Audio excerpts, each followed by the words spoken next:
दोस्तों वीडियो में स्वागत है। तो इस वीडियो के अंदर आज हम बात करेंगे 23 फरवरी को जो सीआरपीएफ हेड कांस्टेबल का पेपर हुआ था उसके जीएस के पेपर का मैं सॉल्यूशन करवाने वाला हूं कि जीएस के क्वेश्चन किस तरीके के आते हैं। सबसे ज़्यादा जो कैंडिडेट को दिक्कत होती है वो जीएस के पेपर में ही होती है। जीएस का क्वेश्चन कहीं से भी कुछ भी उठा के पूछ लेता है तो इसमें थोड़ी दिक्कत होती है। और पेपर को देख के आप लोग एक अंदाज़ा लगा पाएंगे कि जो शिफ्ट है उनमें किस तरह के क्वेश्चन पूछे जा रहे हैं। जैसे कल की शिफ्ट का मैंने पूरे दिन का 22 फरवरी का करवाया था और आज मैं 23 फरवरी का करवा रहा हूँ, तो दोनों को देख के आपको एक आइडिया हो जाएगा, अंदाज़ा लग जाएगा कि इस तरह के क्वेश्चन पूछे जा रहे हैं, तो आगे भी ऐसे ही क्वेश्चन पूछे जाएंगे। तो सारे के सारे जितने भी क्वेश्चन मुझे मिले हैं वो सारे के सारे मैं इस वीडियो के अंदर डिस्कस करा देता हूँ। बाकी हो सकता है कि कुछ एक क्वेश्चन आपको देखने को ना मिले और ऐसा भी हो सकता है कि कुछ एक क्वेश्चन ऐसे भी आएंगे जो इस पेपर में आई ना हो और फिर भी मैं बता रहा हूँ, तो ऐसा भी हो सकता है। जिस तरह के क्वेश्चन मिले थे वो मैं बता देता हूँ और ऊपर नीचे कम ज़्यादा हो सकते हैं, एक्स्ट्रा क्वेश्चन भी आपको देखने को मिल सकते हैं।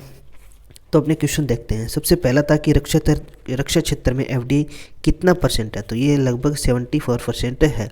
फिर एन गोपाल मजूमदार ने किस हड़प्पा सभ्यता को खोजा गया था, तो ये खोजा गया था चहुंदड़ो को। आगे पूछा था कि राष्ट्रपति से संबंधित अनुच्छेद किस भाग में है, तो यह है भाग 5 के अंदर।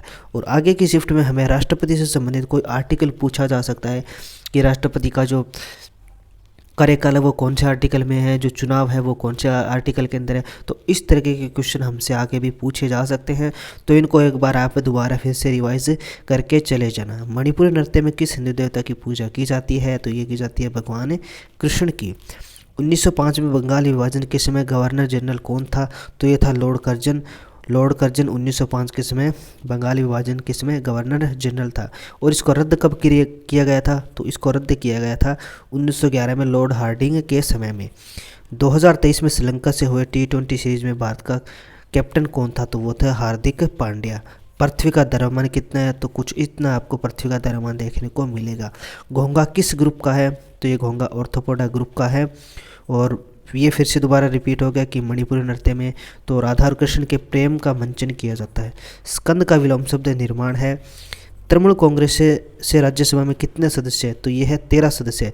तृणमूल कांग्रेस पश्चिम बंगाल में सक्रिय एक राष्ट्रीय राजनीतिक पार्टी है और ममता बनर्जी इसी पार्टी से बिलोंग करती है। इसको हम टीएमसी बोल देते हैं, तृणमूल कांग्रेस। और ये चौथी सबसे बड़ी पार्टी है लोकसभा। इसमें लोकसभा में 22 सीटें और राज्यसभा में पूछी गई थी, तो राज्यसभा में 13 सीटें है। सूर्य कुमार यादव किस खेल से संबंधित है, तो भारतीय क्रिकेटर से संबंधित है, आप लोग ये जानते हैं। और T20 cricketer of the year इनको अभी हाल ही में चुना गया है। जातिगत जनगणना किस राज्य में शुरू की गई है, तो ये बिहार के अंदर शुरू की गई है। 2 चरणों में हुई है। तीसरा चरण यहाँ पे 2 चरण में बिहार तीसरा राज्य बना है कि जो जातिगत जनगणना शुरू की है। इसमें जाति, उपजाति, धर्म और संप्रदाय के साथ उनकी आर्थिक स्थिति का भी पता लगाया जाएगा। 1999 से लेकर 1301 तक भारत में किसने शासन किया, तो ये किया था अलाउद्दीन खिलजी ने, जिसका वास्तविक नाम अली गुरशब्स है। अली गुरशब्स अलाउद्दीन खिलजी को ही कहा जाता है। विपत्ति का विलोम शब्द होता है संपत्ति। सर्वोच्च न्यायालय को अपने निर्णय और पुनर्विचार करने तथा सुधारने की शक्ति देता है, यह किस अनुच्छेद के तहत है, तो यह है आर्टिकल 137 137 के अंतर्गत। हरित क्रांति किस पंचवर्षीय योजना में शुरू हुई, तो यह हुई थी 1965 में। कौन सी पंचवर्षीय योजना में, तीसरी पंचवर्षीय योजना में यह शुरू हुई थी। तो पंचवर्षीय योजना से क्वेश्चन पूछे जा रहे हैं। आप लोग जितनी भी पंचवर्षीय योजना उनको एकदम अच्छे से बढ़िया तरीके से पढ़ के जरूर जाना। ऐसा कौन सा नृत्य है जो ताली की तरह 2 डंडी बजाकर किया जाता है, डंडी बजाकर किया जाता है, कौन सा है, तेरह ताली। और ये राजस्थान का प्रसिद्ध लोक नृत्य है, ये कामड़ जाति द्वारा किया जाता है। 22-23 के बजट में भारत सरकार का राजकोषीय घाटा कितना प्रतिशत है, तो ये 6.4% है। विपत्ति का विलोम शब्द ये फिर से आ गया। और तरंगाग्र मापने की इकाई क्या है, हर्ट्ज। हर्ट्ज में हम तरंगाग्र मापते हैं, या फिर आवृत्ति मापने के लिए हम हर्ट्ज का उपयोग करते हैं, जिसे हम HZ से लिखते हैं, HZ hertz. Global hunger index के अनुसार इंडिया में कितने लोग गरीब है, तो लगभग 828 मिलियन लोग गरीब है। घोंघा किस समुदाय से संबंधित है, तो फिर से आ गया, ये मोलस्का से है। पहले में ऑर्थोपोडा था, तो इसमें मोलस्का है। हिमाचल प्रदेश किस वर्ष तक देश का सबसे पहला हरित राज्य बन जाएगा, तो हिमाचल प्रदेश का लक्ष्य 2025 तक का है। हिमाचल के मुख्यमंत्री कौन है, सुखविंदर सिंह सुक्खू। उत्तराखंड का कौन सा स्थल भूस्खलन से प्रभावित हुआ है, तो यह आप लोग जानते हैं, काफ़ी बढ़िया तरीके से जोशीमठ है जो कि चमोली जिले में ऋषिकेश बद्रीनाथ राष्ट्रीय राजमार्ग NH7 पर स्थित एक पहाड़ी शहर है। फॉर्मूला ई रेस का आयोजन पहली बार भारत में कौन से शहर में किया जाएगा, तो ये हैदराबाद में किया जाएगा और 11 फरवरी 2023 से ये शुरू है। गांधी जी अफ्रीका से भारत 1915 में आए थे, तब उनकी आयु क्या थी, तो उनकी आयु लगभग 45 साल थी। ये फिर से क्वेश्चन आ गया है जो 2 डंडे बजा कर किया जाता है, इसमें करबा हो ऑप्शन के हिसाब से क्वेश्चन ये होते हैं। आगे है कि सबसे लंबी ट्रेन मालगाड़ी कौन सी है, तो यह है सुपर वासुकी, लगभग 3.5 किलोमीटर ये लंबी है और 15 अगस्त को इसको लॉन्च किया गया था। Rajiv Gandhi centre of advance technology Ashok Gehlot ने कहाँ खोलने का निर्णय लिया, यह है जयपुर के अंदर। के फोन का फुल फॉर्म क्या है, तो Kerala fibre optical network. Wave front direction measure by, wave front direction मापी जाती है ह्यूगेनस प्रिंसिपल के द्वारा।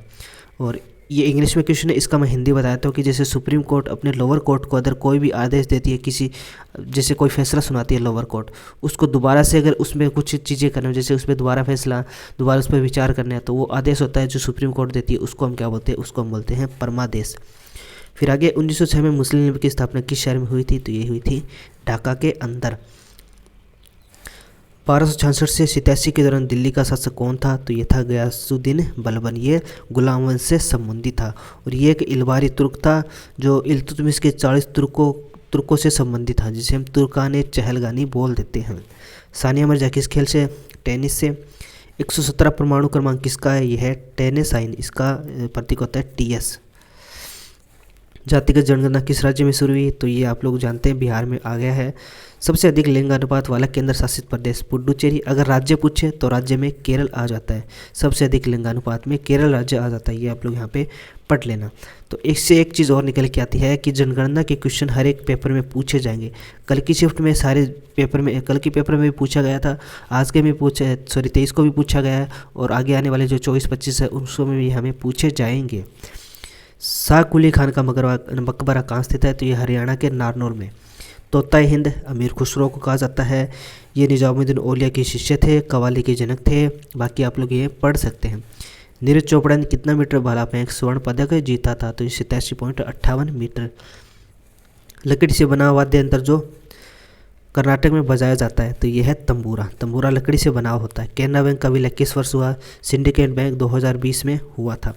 काकरापारा कहाँ है, ये है गुजरात के अंदर। और कुडनकुलम कहाँ है, यह तमिलनाडु के अंदर। ये 220 मेगावाट के 2 परमाणु रिएक्टर लगाए गए हैं।